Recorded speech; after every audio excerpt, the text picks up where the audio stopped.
Nos agrada que usted se informe con Noticiero Hechos. Vamos al espacio de la entrevista que tenemos para esta mañana. Llegamos al viernes. Hoy es 19 de febrero. Estamos a solo 9 días para las elecciones que va a vivir El Salvador, en la que se va a renovar la Asamblea Legislativa, los consejos municipales y se va a elegir además una representación ante el Parlamento Centroamericano. Esta mañana vamos a conversar con diputados por el partido FMLN, quienes también buscan la reelección. La campaña electoral sabemos que se está acercando al final, pero esta campaña, en el caso del FMLN, se ha visto marcada y opacada por una situación de violencia que le costó la vida a 2 de sus militantes. Hasta ahora, pues las autoridades ya han capturado a personas que supuestamente son los que cometieron ese hecho, y además, incluso se ha pedido la intervención del Buró Federal de Investigaciones de los Estados Unidos, del FBI, para determinar qué fue lo que ocurrió ese domingo 31 de enero en el centro de la ciudad. Vamos a saludar de inmediato a nuestros invitados esta mañana. Nos acompaña Chafik Handal. Chafik, buenos días, y también está con nosotros Carlos Ruiz. Bienvenidos, un gusto que estén con nosotros aquí en Hechos AM. Buenos días, Manuel, y por supuesto buenos días a todos los televidentes que nos siguen atentamente en este programa. Muchas gracias, Manuel, un saludo a usted y a todo el personal, lo mismo que a Chafik y al pueblo salvadoreño que le da seguimiento a programas de esta naturaleza. Muy bien, comencemos hablando sobre esta situación que se dio en el centro de la ciudad y que le costó la vida a 2 de sus militantes. La Fiscalía decía que ya había pedido incluso la intervención del Buró Federal de Investigaciones. En el caso del FMLN, ¿les han dado datos nuevos respecto a la investigación? ¿Les han dicho, digamos, que si hay una conclusión ya de lo que está haciendo el FBI o todavía hay que esperar? No, mira, Manuel, todavía no han habido ningún informe así preciso acerca de del avance de las investigaciones. Nosotros tenemos ya alguna noción ya cierta de qué fue lo que ocurrió y en qué condiciones ocurrió. Me imagino que, como siempre dicen, bueno, una cosa es la verdad de la vida y otra cosa es la verdad jurídica. De esa parte todavía no nos han dicho mucha, por lo menos a nivel del grupo parlamentario no hemos conocido de eso, que entiendo que la dirección del partido tampoco ha tenido ahorita acceso a ningún informe de cómo va avanzando la investigación, y nosotros esperamos que en este tema de un asesinato por odio político sea prontamente esclarecido y dejado un precedente para que no se vea tentado nadie a continuar en ese camino de odio, de enfrentamiento, simplemente por tener diferencias en las opiniones. La democracia, que tanto nos ha costado, es la base fundamental de esto. Podemos pensar de 1000 formas distintas. El tema es que nadie tiene derecho a atentar, ni mucho menos a quitarle la vida a nadie por un tema político y el odio que esto ha inculcado por los mensajes continuados que han habido. Ese es el tema central para nosotros, ¿de acuerdo? Y por supuesto que se haga justicia. Tenemos 2 asesinados, ¿verdad? Que nosotros esperamos que esto no se quede, ¿para qué? Para eterna memoria y en los procesos lentos, que esto muchas veces lleva 3, 4, 5 años de investigación, que se investigue rápido de forma profesional y se pongan las penas que lleva la ley para sentar, como dije, el precedente. Muy bien, Carlos, ¿cómo evalúa usted la campaña en sí? En el caso del FMLN, ¿obligó este incidente que ocurrió en el centro de la ciudad a darle un giro, digamos, a las actividades del partido, considerando, digamos, la situación que se dio? Bueno, mire, lo que podemos decir es que los equipos de trabajo de nuestra campaña siguen desarrollando las actividades con el mismo empuje, con la misma naturaleza que lo han venido haciendo. Ahora bien, sí es indudable que aspectos como este siempre empañan la visión y siempre empañan el desarrollo de los acontecimientos. ¿Por qué? Porque nadie estaba esperando semejante cosa. Es decir, el que nosotros habíamos venido sosteniendo que se estaba desarrollando una campaña de odio. Que es más, hoy se dice que decir la verdad no es odio, pero matar sí es odio. Y eso sí es grave. Eso sí es grave. Es decir, hoy no hay lugar a tratar de evadir la responsabilidad que se tiene en estos acontecimientos. porque primero ocurre en manos de personal del Estado, es decir, los ejecutores de aquella acción no fueron fulanos que iban pasando ahí, los ejecutores son empleados del Estado y particularmente integrantes del cuerpo de seguridad llamado PNC en su área de PPI. Esto quiere decir que tendrá que profundizarse, como bien se ha dicho, las investigaciones para ver cuáles son los orígenes que condujeron a esta gente a semejante conducta, porque no es que iban pasando ahí o que incidentalmente se encontraron, no, si les dieron persecución por más de 2 cuadras. Desde su punto de vista, Carlos, ¿hubo algún tipo de premeditación? No, obviamente, eso no admite discusión. Eso no admite discusión, eso está bien claro. Es decir, persiguieron, atravesaron el vehículo de ellos adelante, se bajan, desenfundan y hasta levantan, porque eso está establecido, hasta levantan la pancarta que llevan de cobertura a los lados y ahí empiezan a dispararle. Es decir, es a mansalva, no es una cuestión que uno puede decir fue un hecho circunstancial, no, fue deliberadamente hecho. ¿Cómo y por qué llegaron a esas conclusiones? Creo que eso es lo que van a venir a dejar en claro las investigaciones si es que van a fondo.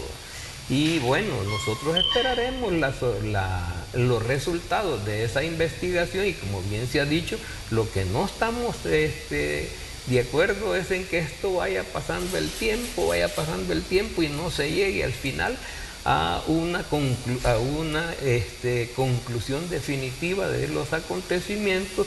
Es más, hay que decir, porque esto sí hay que decirlo, mire, el señor presidente salió a decir cosas y no puede evadir la responsabilidad. Él salió a decir cosas, salió a decir que era un autoatentado, salió a decir después no que era un autoatentado, sino que era, ¿cómo se llama?, que había habido respuesta. Es decir, empezó a tener, tuvo 4 opiniones diferentes a renglón seguido. Y me va a decir que no tiene trascendencia su participación en estos acontecimientos. No, a que asuma la responsabilidad. Él es el jefe de Estado, debe dar el ejemplo, pero el ejemplo que está dando no es el mejor. Muy bien, como decíamos, estamos acercándonos ya al cierre de la campaña. Correcto. Estamos acercándonos incluso ya al proceso de elección de funcionarios que va a tener lugar el domingo. Estamos justo al día 19, estamos a 9 días para que este proceso se llegue. ¿Cómo ven ustedes el panorama, digamos, considerando la discusión que ha habido al interior del Tribunal Supremo Electoral? La presidenta decía ayer que no había logrado los votos para buscar una auditoría internacional del proceso. Un grupo de observadores decía además que había detectado algunas fallas en el proceso de transmisión de datos que se habían hecho. ¿Cómo ven ustedes el panorama, considerando que mucha de la atención se está centrando en el trabajo del tribunal y una vez más se volvió a mencionar en estos días la palabra fraude?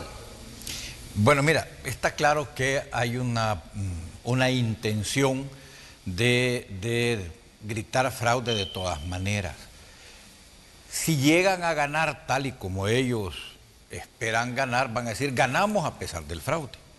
Si no ganan, van a decir porque hubo fraude.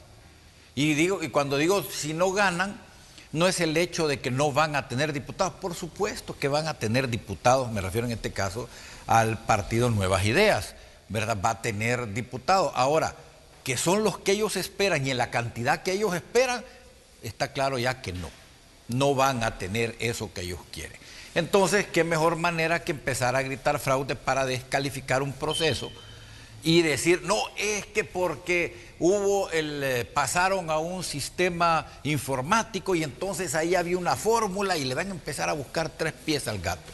Mira, lo triste de esto es que la presidenta del Tribunal Supremo Electoral, que supuestamente está al día con lo que está pasando allá adentro, sea la que esté poniendo en duda su mismo trabajo, porque ella al estar pidiendo la auditoría está diciendo, sí, yo he firmado eso, pero solo falta que diga porque me pusieron una pistola y entonces firmé.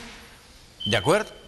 Porque que pida la auditoría internacional, aparte de que a estas alturas de la vida ya eso es imposible, tendría que pararse todo lo que el tribunal ha hecho y decirse, mire, no, es que lo vamos a hacer manual. cómo es lo que ellos quieren. Claro. ¿De acuerdo? El manual incluso tiene mucho más posibilidades de que le hagan alguna, ¿cómo se llama? Algún cambio. ¿De acuerdo? Ya tuvimos esas experiencias. Siempre, si tú te acuerdas, Manuel, siempre en los procesos, días antes se han quejado del Tribunal Supremo Electoral, que le faltó la tinta, que no hizo bien el ensayo, que no llegó tal cosa, pues siempre, todas las veces. Hoy lo han acentuado más, porque no van a tener el resultado que ellos esperan. Entonces, qué mejor que gritar fraude. Esto se parece mucho a Donald Trump. Es exactamente el mismo guión. Donald Trump, cuando vio que no iba a ganar, empezó a gritar fraude, fraude, no presentó una sola prueba. Obligó prácticamente que la gente tomara por asalto el Senado. Él incitó a ir al Congreso, 6 muertos creo que hubieron al final, ¿verdad? Y después apareció queriéndose lavar las manos. No, miren, regrésense a su casa quietecitos. Es la misma configuración. Solo falta que quieran armar un escándalo a última hora frente al Tribunal Supremo Electoral. Es eso lo que está en juego. Y digo, es una lástima que la presidenta se preste a semejante juego. No me extraña, es de gana. Todos sabemos, es de gana. Ella está ahí jugando un papel, más que un papel técnico, está jugando un papel político a favor de una agenda que ya se la dictaron. Muy bien, Carlos, ¿cómo ve usted esta situación, considerando, digamos, que el Tribunal Supremo Electoral pues ha estado y está siempre en los procesos pues en la mira de todos los ciudadanos y está, digamos, sometido en este caso al escrutinio de todos los que están participando y además de la gente que va a esperar resultados el día de la elección? Es que es obvio que en procesos como este siempre hayan opiniones, algunas en contra, otras probablemente de aprobación. Eso es normal. Ahora bien, la pregunta es, ¿cómo es que la fuerza dominante, se supone políticamente, empieza a gritar fraude cuando tiene en sus manos el aparato del Estado? No es cualquier cosa. Por eso es que yo creo que Chafik hace bien al señalar de decir, aquí hay un guión que se ha repetido. ¿Y no será que ya tienen información concreta de que no van a obtener los resultados que quieren? Y por eso se están adelantando. Y esto es una cosa que llama profundamente la atención. Uno debe de preguntarse, cuáles son las pruebas que el partido gobernante tiene para hacer acusaciones de fraude. Cuando otras fuerzas tuvimos el aparato del Estado en las manos, ¿hubo fraude? ¿Hubo algún intento de fraude? Y no lo hubo. Y entonces, aquella elección sí era, ¿cómo se llama? Limpia. ¿Y esta por qué no lo va a hacer? ¿Cuál es el interés de descalificar a la institución que conduce todo esto? Es decir, ahí hay toda una concepción, ¿verdad? Y es la concepción de meter el sentimiento de la duda, del respeto, pero aquí hay otras cosas más de fondo. ¿Como por ejemplo? Y lo ha dicho uno de los magistrados. Se les han perdido 2 laptops, ojo, y un módem, dice,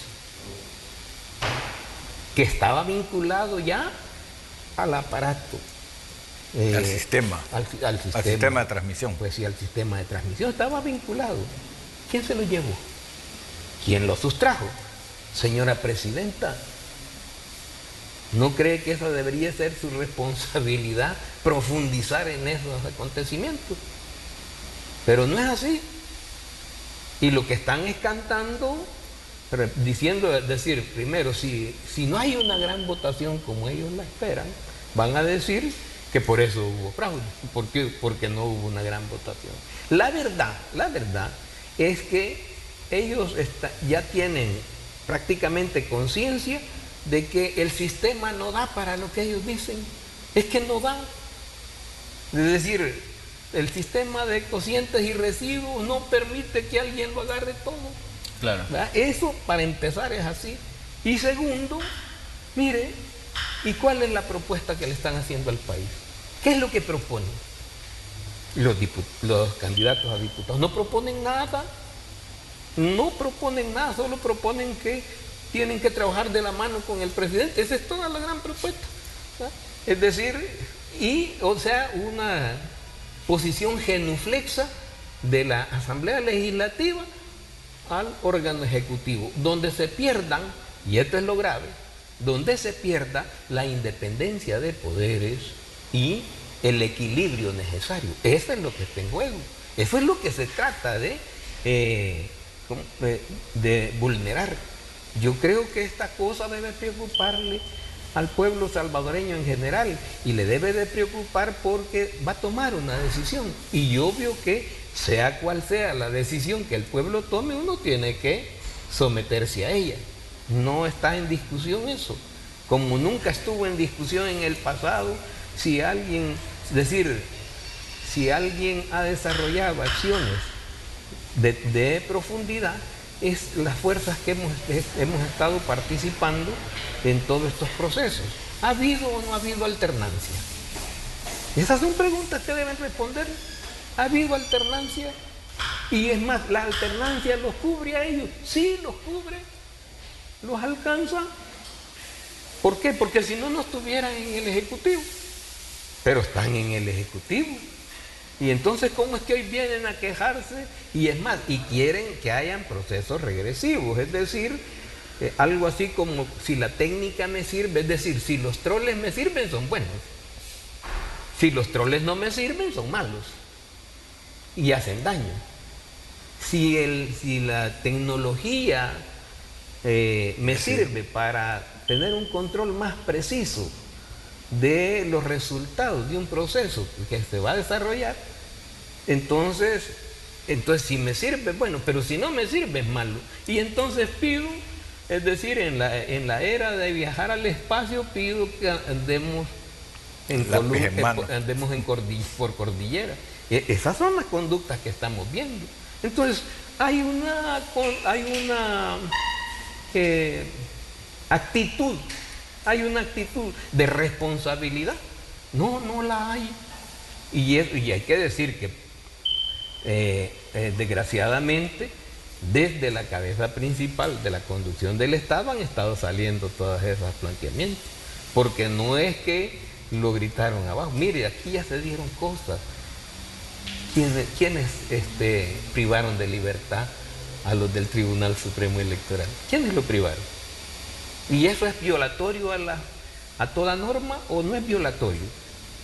¿Qué debería de ocurrir? Mire, en Estados Unidos, por lo menos, todos los que participaron en esa partecita, la mayoría ya está guardadito, esperando el proceso. ¿Es lo mismo aquí? No, lo que pasa es que aquí estamos en la periferia y aquí estamos acostumbrados a que las cosas se queden en el olvido. Eso es lo que no debemos permitir, ciudadanas y ciudadanos. Debemos de saber que todo ciudadano que asume una responsabilidad pública debe cargar al mismo tiempo, tal y como lo dice la Constitución. Si lo dice clarito el 235, todo funcionario público, civil o militar, antes de tomar posesión de su cargo, jurará, dice, bajo su palabra de honor. Ser fiel, no dice al presidente, ser fiel a la República. Cumplir y hacer cumplir la Constitución ateniéndose a su texto, no ateniéndose a lo que yo entiendo. Pero esas son cosas ¿cómo ven ustedes, Carlos y Chafik, el hecho de que en estos últimos días se ha hablado mucho del golpe parlamentario? El presidente lo ha dicho, digamos, la mayoría de sus funcionarios que acusan en este caso a la Asamblea de intentar dar un golpe parlamentario. Mira, eso está muy a tono con la única política que tiene este gobierno, la única política nacional. No tiene nada, no tiene planes, no tiene programas, no tiene nada, solo tiene una política, que es la mentira. Siempre han mentido, mentido, mentido. Desde el presidente hasta el último de sus ministros y colaboradores, todos tienen la misma línea, todos mienten. Hoy resulta que algo que está en la Constitución, está bien delimitado, bien específico y para qué casos está definido, hoy resulta ser que eso es un golpe parlamentario. Y que ir a la Asamblea Legislativa con el Ejército, con la PNC, con todo lo que sucedió aquel 9 de febrero de hace más de un año, ¿verdad? Eso es una visita de cortesía. ¿Ya? Es ir a pedir, por favor, apruébenme un préstamo. Cuando la intención era quitar a todos los diputados que no llegamos y empezar a nombrar a dedo los que iban a asumir ese cargo, que ya los andaban ahí en camionetas dándole vuelta alrededor. Todo está bien establecido. Ahora resulta que aquello sí fue, como digo, es ir a visitar y pedir por favor, y esto que está en la Constitución es un delito. Lo que se ha hecho es hacer uso de los mecanismos de la Constitución. Que a este gobierno le incomoda la Constitución, con todos los defectos que nosotros le hemos dicho que existen en la Constitución, a pesar de la reforma que se le hizo con los acuerdos de paz. Nosotros le hemos dicho muy claramente, sin embargo decimos, es el fundamento, es el documento que le da base a lo que tenemos hoy y hay que respetarlo. Bueno, Chafik Jorge Handal, tú conoces, andaba siempre con una Constitución aquí en la bolsa y él lo decía, es una Constitución que no fue hecha por nosotros, sí le hicimos reformas, pero aún así hay que seguirla trabajando para irla puliendo. Pero las reformas que quieren hacer, por ejemplo, en este grupito que se ha formado, que dirige Félix Ulloa, hoy resulta que vamos para atrás en muchas cosas de la Constitución. Quieren quitar los pesos y contrapesos, quieren ver si se da la reelección eterna en eso, quieren volver a meter el reclutamiento obligatorio, ¿verdad? El servicio militar obligatorio, y quieren hacer todo lo que supuestamente habíamos superado, hoy lo quieren volver a poner. Y le han vendido el dulce a la gente, que con eso es que se va a tener un mejor Estado, con una mano fuerte, con un presidente empoderado y manteniendo todas las riendas del poder. Eso es una dictadura, es una tiranía. Y como te digo, y usar los mecanismos de la Constitución es delito, según la mente torcida de los que están ahí. Muy bien. Carlos, ¿cómo ve usted esta situación que se ha dado? El presidente, bueno, continúa hablando del Plan Control Territorial. Lo del 9 de febrero, de hecho, tenía como fondo el tema del Plan Control Territorial. Algunos de las personas que se han postulado por nuevas ideas dicen que lo primero que van a hacer al llegar a la Asamblea Legislativa el 1 de mayo de este 2021 va a ser desentrampar los fondos que la Asamblea le ha negado al financiamiento del Plan Control Territorial. Bueno, mira, yo creo que, como bien se acaba de decir, el hábito de mentir es terrible. Dice este presidente que se le han negado los fondos. ¿Y qué son los 3.000 millones? Resulta, 9.000. bueno, y es una cantaleta que ha traído, no de hoy con la pandemia. Es una cantaleta que ha traído, mira, nomás ingresó, presentó una petición por más de 25 millones para apuntalar a la PNC y a la Fuerza Armada que andaban en persecución, y se le aprobaron, hombre. Se le aprobó. Que no mientan, innecesariamente. Es más, lo que no han hecho es rendir cuentas de cómo han usado esos recursos. Porque dime, ¿qué cuentas han rendido? Bueno, pero eso fue así. Después se vinieron los 90 millones. Y se le aprobaron. Y entonces, ¿cómo dice que no se le ha aprobado ni un 5 partido por la mitad? Pero no es solo eso. Y a renglón seguido venían con 109 millones. Y no es que estemos diciendo que si ni siquiera le habían presentado la pieza y ya querían que tuviéramos opinión. Y estaban preparando el ambiente. Eso es para ver si es cierto. Entonces, por eso es que yo advertí hace un rato aquí que lo que quieren es un órgano genuflexo que se hinque frente al presidente, como era en el pasado. Y esto es lo que le debe preocupar a la población. Esto es lo que le debe de preocupar a los distintos sectores. ¿A qué me refiero? Están hablando del plan control territorial. No mientan, hombre. ¿Cuál plan de control territorial? Ustedes, como periodistas, díganme si es cierto o no es cierto que en las comunidades existen las maras. ¿Existen o no existen?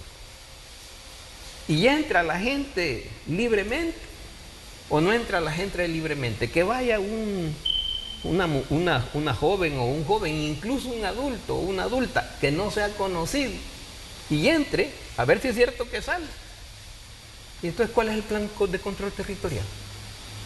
No, lo que hay que decir es que sí hay una relación perniciosa entre el Estado y algunos grupos. Eso está ahí puesto a la luz del día. Entonces, si fuera cierto que hay un plan de control territorial, porque dice que es que lo que pasa es que han disminuido, y eso todo el mundo estamos de acuerdo en que disminuyan los asesinatos. ¿Cómo nos vamos a sentir de otra manera? Nos vamos a sentir, ¿cómo se llama?, molestos porque hay, pero lo que quieren decir como que con ellos empezó, no es cierto. Hombre. Pero puede cambiar, digamos, el debate a partir del 1 de mayo, Carlos. Va a depender de las decisiones que tome el pueblo salvadoreño. Yo no puedo adelantar aquí que no van a sacar. Pero me imagino que ustedes tienen sus perspectivas respecto a lo que puede ocurrir con el FMLN. Es correcto, y por eso es que hemos advertido hace unos minutos y hemos dicho, no es cierto lo que están diciendo. Bueno, si hasta se los han dicho los propios órganos que hacen las encuestas, que tenían la aprobación del 60%. Bueno, tienen la aprobación, pero inmediatamente ellos sacaron a la conclusión que iban a sacar 60 diputados. ¿Y qué les contestó la UCA? Les dijo, miren, no mientan, nosotros no hemos dicho eso. Y se los dijo clarito, crudo. Les dijo, no mientan. Pero como ellos insisten en esto, entonces hoy ¿qué ocurre? Uno, por eso hemos estado aquí sosteniendo la tesis de que, si no te salen las cuentas, ¿a quién le vas a echar la culpa? Nosotros sabemos, miren, nosotros tenemos claridad de que como mínimo 14 diputados los tenemos, los vamos a sacar. Y si eso es así y cambia más a profundidad, ¿qué va a ocurrir? Pero 14 diputados, estamos hablando de una caída también en este caso del FMLN, porque teníamos 31 diputados en la última legislatura, en esta tiene 23 y ya ustedes están haciendo cuentas de 14, es decir, vemos que vamos en disminución. Es que uno no puede tapar el sol con un dedo y debemos de decirlo claro, nos guste o no nos guste, nos está costando recuperar la confianza que el pueblo nos dio. Nos guste o no nos guste, el pueblo nos dio la confianza. Nosotros no hicimos todo bien y el resultado, ya no tengo que preguntar qué es lo que ha ocurrido. Señales hubieron. En el 12 empezamos a bajar. En el 15 creció a la baja. En el 18 se profundizó porque no logramos darle la lectura adecuada a los acontecimientos. ¿Y qué es lo que teníamos que hacer? Entonces hoy vamos a venir a decir que si sacamos 14 diputados, ¿eso es suficiente? No, si no es suficiente. Pero sería algo así como decir, ¿qué es lo que están señalando? ¿Cuánto es lo que dicen que vamos a sacar? 2, 3. ¿Y la diferencia entre 2 y 14? Entonces me parece a mí que debemos de decir con franqueza, lo que está ocurriendo es que aquí todo el mundo le está mandando cartas al niño Dios. Muy bien, vamos a hacer una pequeña pausa comercial y cuando regresemos no vamos a hablar de las cartas al niño Dios, vamos a hablar de la situación del FMLN ante este proceso electoral. Continúen con nosotros, somos Hechos AM, volvemos enseguida.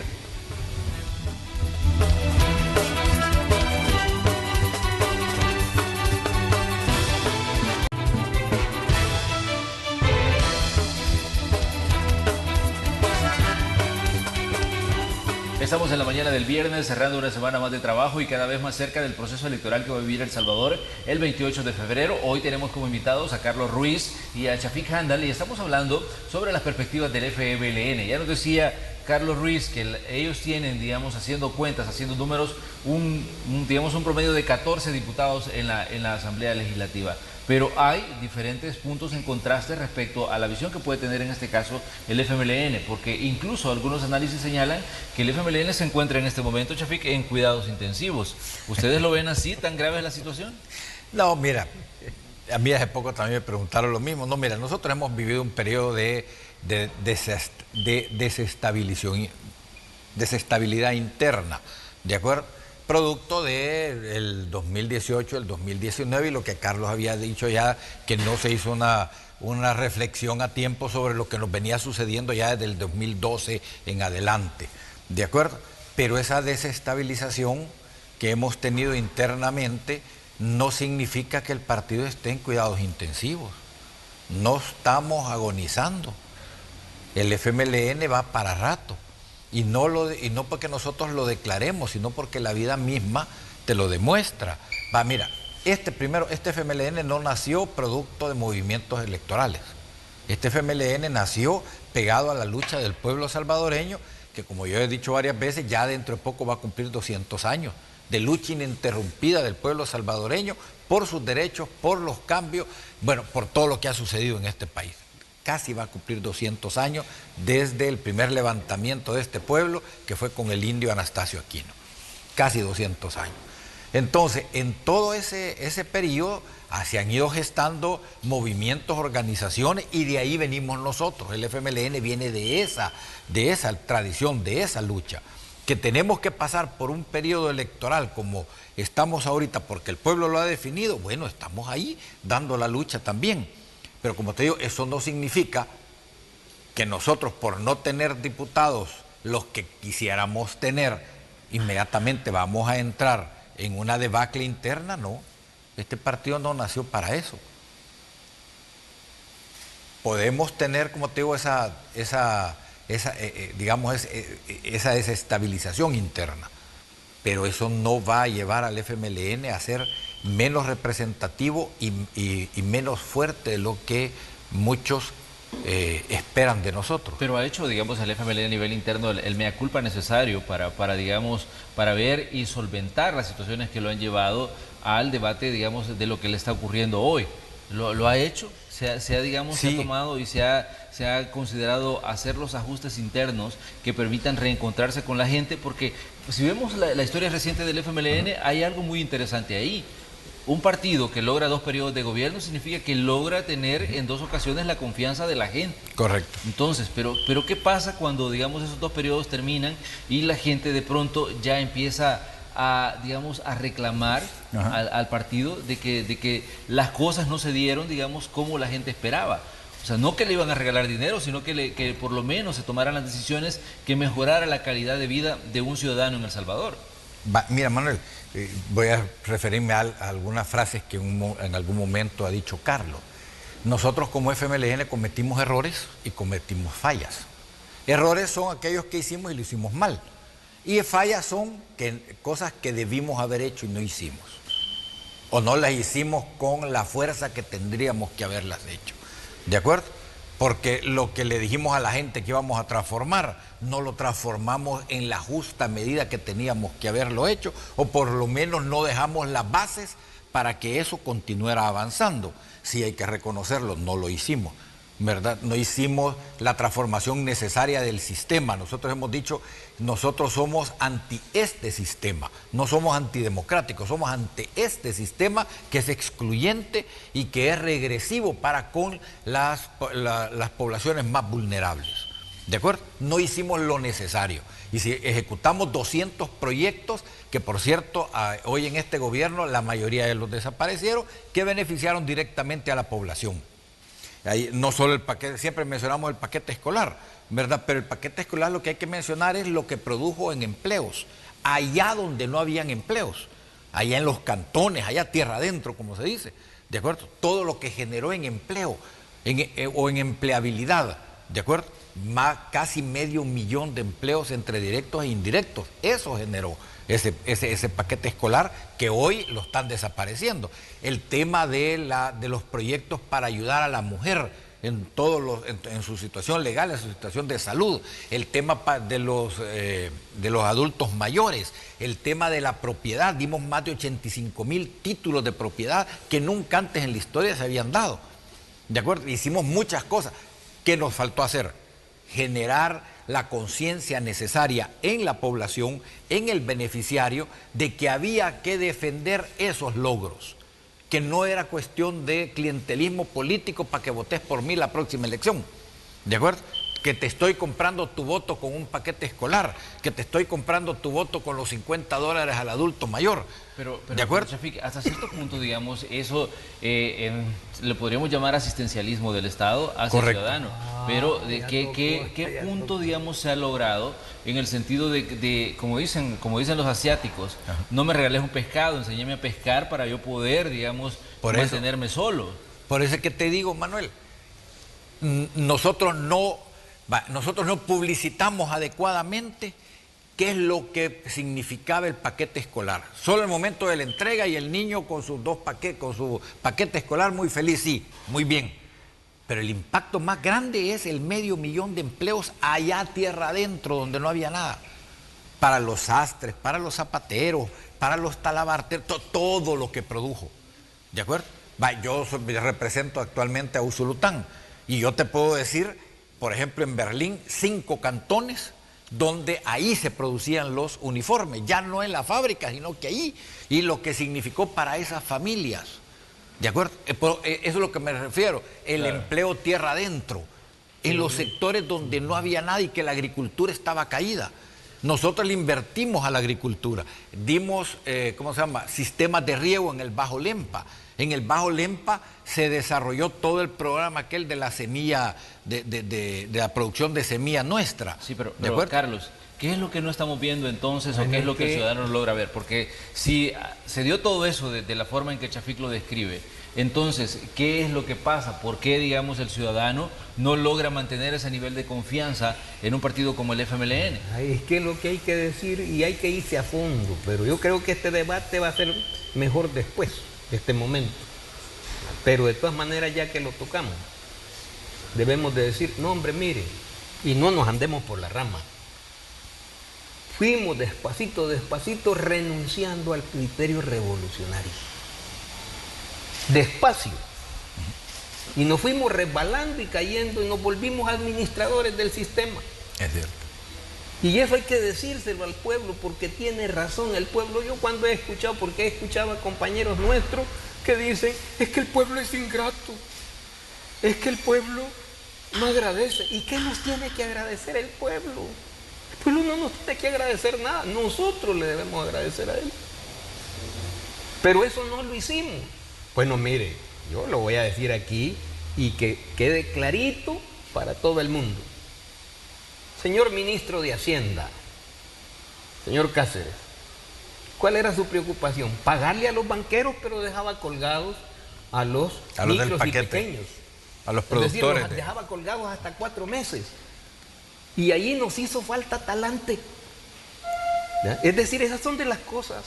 ¿Cierto? Es decir, miren, nosotros debemos de ir a fondo. Es decir, y por eso es que yo digo, este debate apenas está comenzando, porque va a haber que darnos cuenta, si creemos que la reforma, por ser reforma en sí misma, es la que resuelve, ocurre que no, porque convierte en asistencialismo las cosas. La gente metía la mano y agarraba, pero no tenía claridad que este era el fruto de su propio trabajo. Decir, nosotros, y además hubieron otras cosas. Miren, ¿acaso yo voy a desconocer aquí que nos vivían señalando? Hasta le dimos banderas nuestras a la derecha. Nos vivían diciendo, nos están cobrando los recibos del agua y el agua no llega. Y nos lo cobran caro. ¿Y por qué no actuamos con toda energía en ese momentito? Porque temblaron los talones. Y es mejor que queden claras esas cosas. Entonces, eso tenemos que decirlo nosotros ahora. Pero ese es el debate de este momento. No es el debate de este momento, porque lo que está en riesgo, y si aquí se instala una dictadura, porque está en camino de instalarse, esa es la preparación a la que se está. ¿Qué cree que vamos a hacer? ¿Vamos a volver a los años 50 o 60 en que solo metíamos la espalda? Sepa, pueblo salvadoreño, que si usted se equivoca y después quiere batallar, sepa que siempre va a contar con nosotros. Esa es la diferencia del FMLN. Vamos a estar en las condiciones que haya que estar luchando junto a este pueblo. No nos vamos a andar por la rama. Correcto. ¿Verdad? Y entonces, en este sentido, les decimos, a nosotros nos preocupa. ¿Por qué? Porque, mire, ¿qué dice el señor presidente? Para los que les gusta estar, dice que se puede como burlar de los acuerdos de paz. Mire lo que acaba de decir. Dice ¿cómo fue que dijo la expresión? Denigrar. No. Me van a acusar que los denigro, sí, no, los denigro. Sí, él dijo, pero usó otra expresión. Es decir, ¿qué es lo que estaba diciendo? Que no le importa. Y es más, incluso hubieron veteranos nuestros que creyeron que él era la salvación. Porque les ofreció cosas. Les ofreció $300 de... 600, ahí está no, pero firmada lo que firmaron al final fue $300 de pensión y 3.000 de indemnización. ¿Dónde están? ¿Verdad? Pero la gente creyó, alguna gente creyó. Entonces, estas cosas, ¿por qué se dan así? Porque lo que pasa es que esto exige también que en determinados momentos uno debe fijar posición, aunque esa posición encuentre grandes resistencias, porque el pasado siempre se va a resistir. El pasado no se va a entregar así, pues sí, hacerlo. No es cierto. Pero le creíamos, ¿qué es lo que le ha pasado al FMLN? ¿Le ha faltado modernizar el concepto? ¿Le ha faltado, digamos, mantener ese contacto directo con el ciudadano y adaptarse a los nuevos tiempos? Porque en determinado momento la base del FMLN, pues todos nos hacemos viejos en este país. Y entonces la pregunta es, ¿ha llegado a las nuevas generaciones? No, es que ahí es donde viene el asunto. Por eso es que hay que decir, y por eso yo lo acabo de decir aquí con mi propia concepción. Y lo estoy diciendo claro. Renunciamos a la posición revolucionaria. Eso es lo que nos castigó la gente. ¿Por qué? Porque la gente esperaba más de nosotros. Esperaba que fuéramos más firmes y sólidos en algunas cosas y nos vio tambalear. Por eso cité ejemplos del señor ministro de Hacienda, de ANDA y de otros funcionarios. ¿Y qué dijimos? ¿Y qué hicimos? La gente quería de parte nuestra una conducta más firme, que es como por ejemplo lo que acaba de decir este presidente, que va a luchar contra la corrupción. Mire, entonces ya puede irse de camino él, porque es el primer corrupto. Y si no, veamos, ¿dónde está el señor Coqui Aguilar? Era funcionario cuando se puso a negociar con el Estado, ¿sí o no? Era funcionario. ¿Qué había dicho este presidente? Que al primero que mostrara una conducta de corrupción, él lo iba a echar preso. Él iba a ir a meter preso, porque a él le gusta que lo miren así, diciendo esas cosas y haciendo esas cosas. Ya se le olvidó, presidente, a nosotros no. Pero eso no es todo. Miren cómo han manejado las cuestiones en salud, en agricultura, en donde han actuado. ¿Acaso no es público? Es público que el señor ministro de Salud contrató propiedades de sus familiares para convertirlos en puntos de contención. ¿O es que creen que ya se nos olvidó? No. Y eso es corrupción de la más cruda, porque le pagaron y ni siquiera los usaron. Ni siquiera los usaron.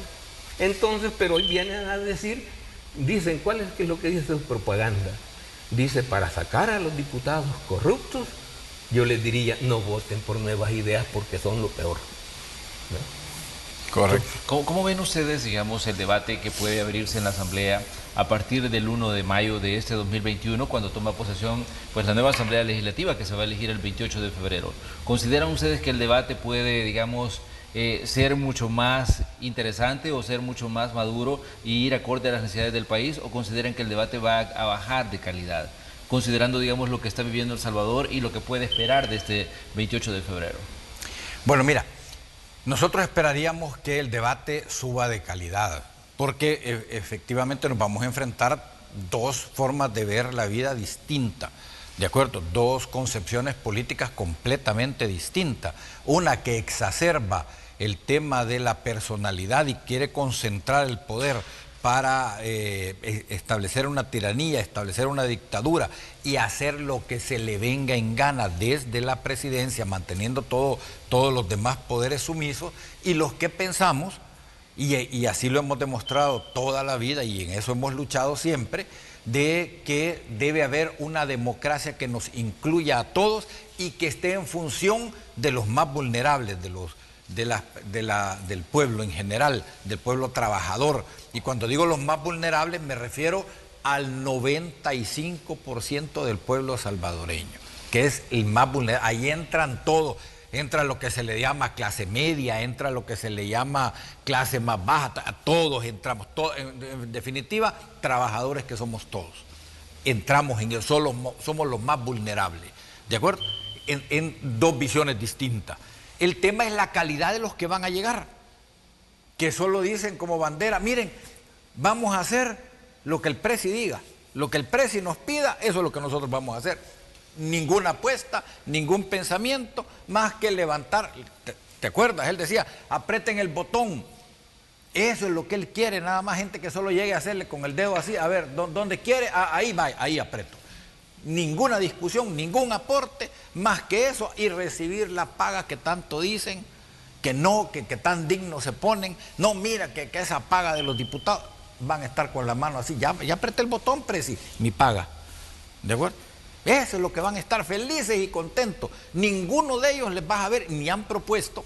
Bueno, yo metí una pieza, ¿verdad?, que estoy proponiendo que se regule como techo, que se le ponga un techo al salario de los funcionarios de todo el Estado, comenzando por los presidentes de cada órgano de poder hasta ¿cómo se llama?, hasta el último de los que somos electos por voto popular o designado. Pero Chafik, ahí viene, digamos, un reclamo que también sería válido del ciudadano. Okay. ¿Por qué el FMLN no hizo eso cuando, digamos, tenía sus funcionarios en el gobierno?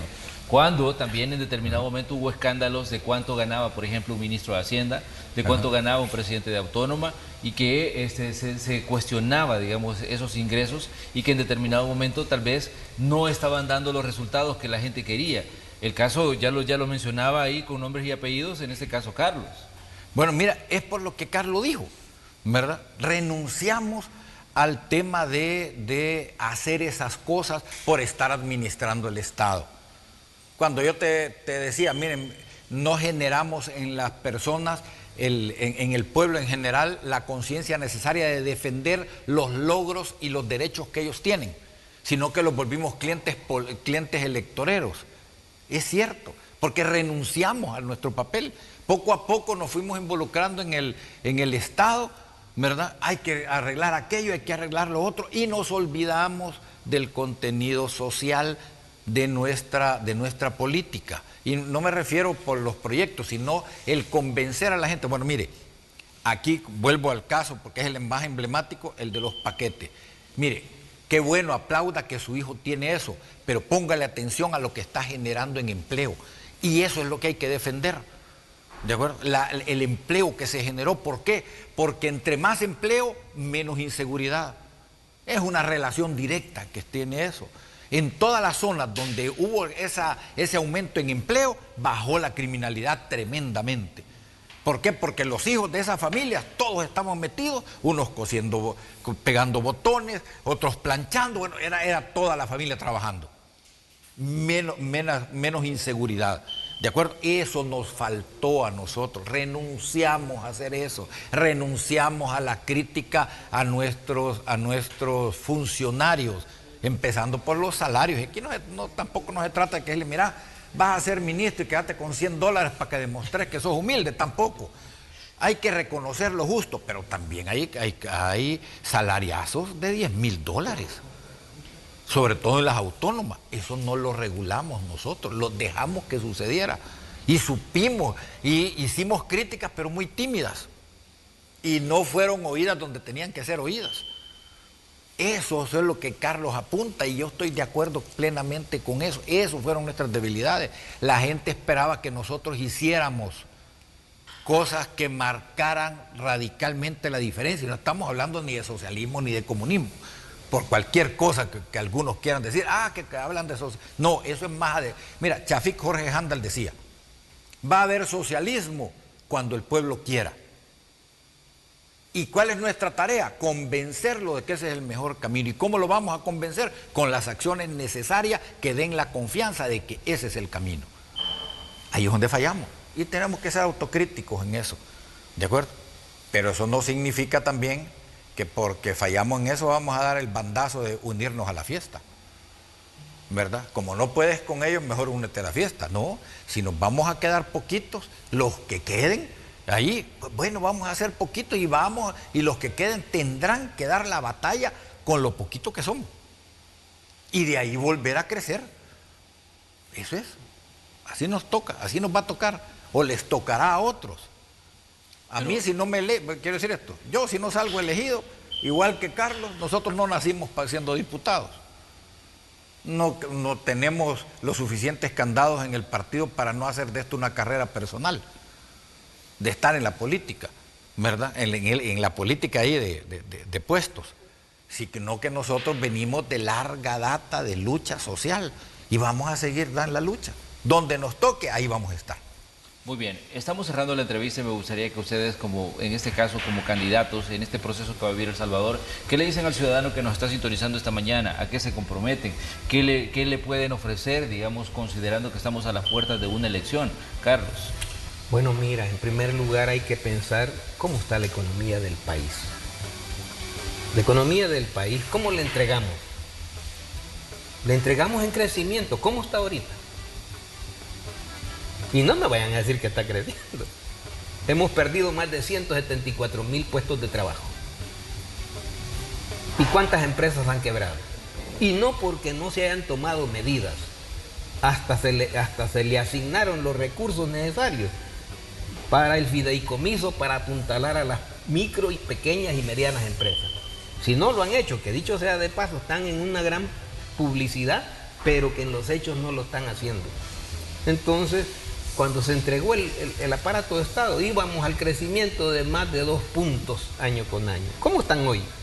A es la que hay que anotarle. ¿Y quién es el que, cómo se llama, qué sector de la economía es la que más apuntala al país? Cualquiera puede creer que las grandes empresas, y dan un gran aporte.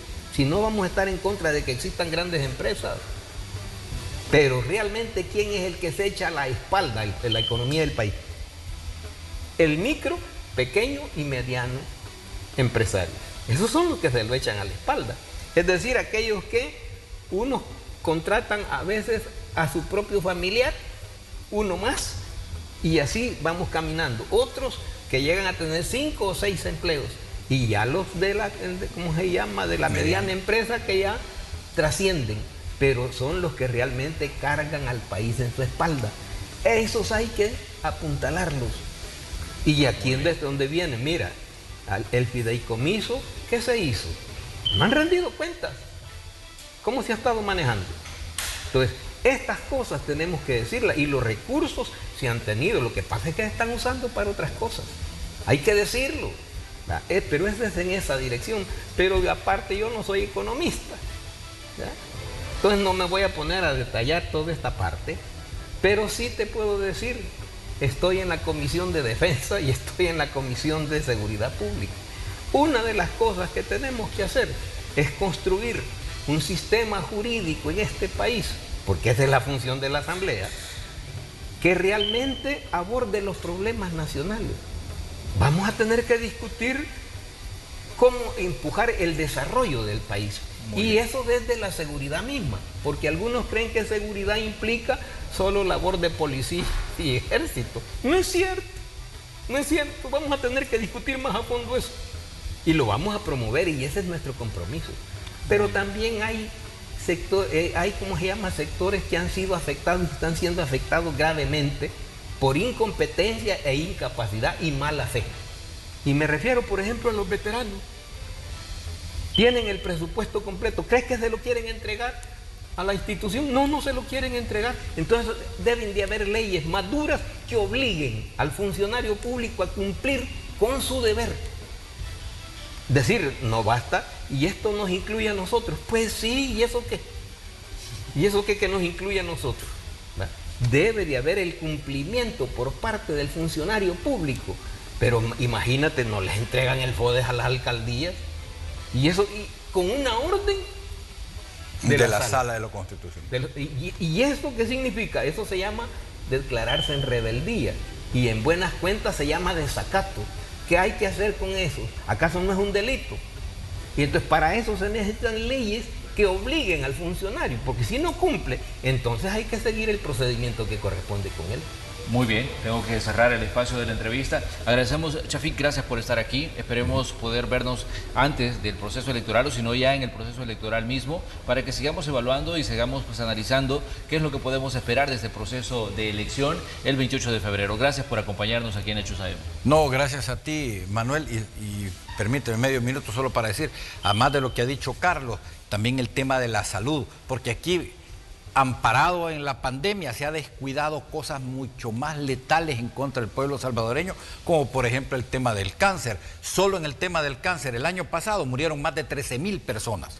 ¿Cuántos han muerto por el tema de la pandemia? Y yo no estoy diciendo que muertos menos, muertos más, sino la responsabilidad de los que están en esa área, que ocuparon la pandemia como método político para promoverse y para robar, y descuidaron la salud del pueblo en otros temas. Hay que entrarle también a eso para establecer las responsabilidades necesarias y que la ley les pase la cuenta con los organismos debidamente fortalecidos, porque el fiscal debe mucho en ese tema, debe bastante. Su accionar ha sido muy poco y muy paupérrimo en el control hacia los funcionarios que no están cumpliendo o que se declaran en rebeldía.